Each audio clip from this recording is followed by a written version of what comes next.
Several NATO members have issued a joint statement warning Trump's Greenland threat risks, quote, a dangerous downward spiral.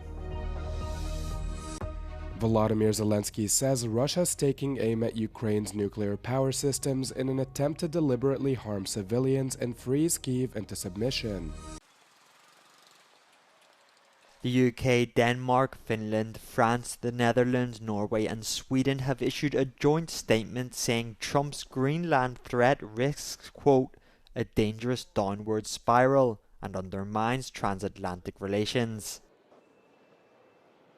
The NATO members then went on to say that they stand in full solidarity with the Kingdom of Denmark and the people of Greenland and are ready to engage in a dialogue based on the principles of sovereignty and territorial integrity.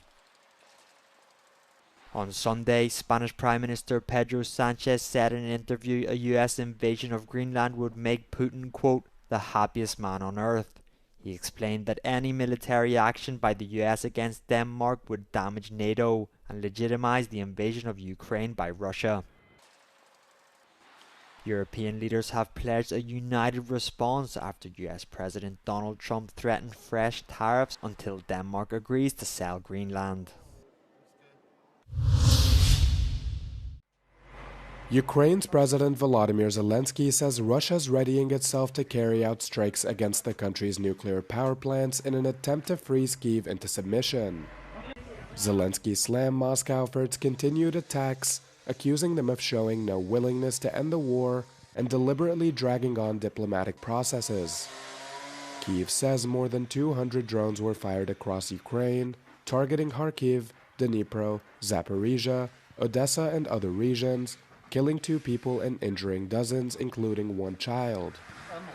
Attacks as of late have increasingly been targeting energy sites in what Ukraine says is a move intended to increase civilian suffering in the middle of winter.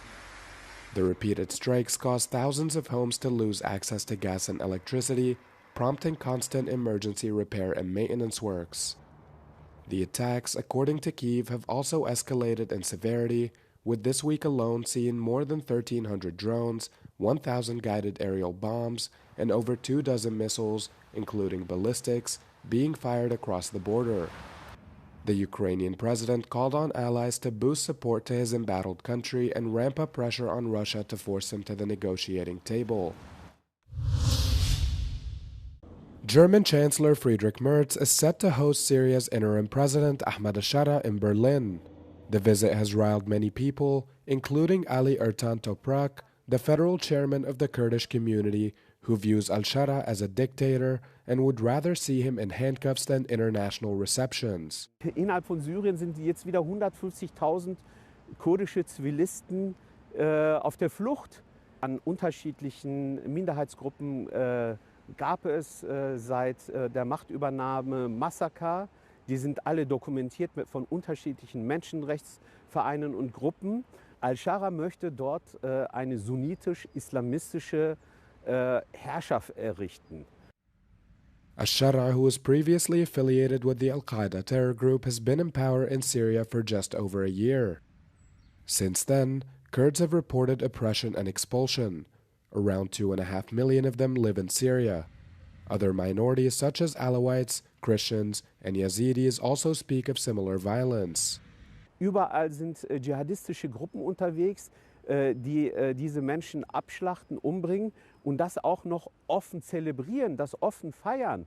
Also sie machen das ja nicht mal versteckt, aber der Westen macht wieder einmal den Fehler, dass sie sich auf einen Islamisten einlässt.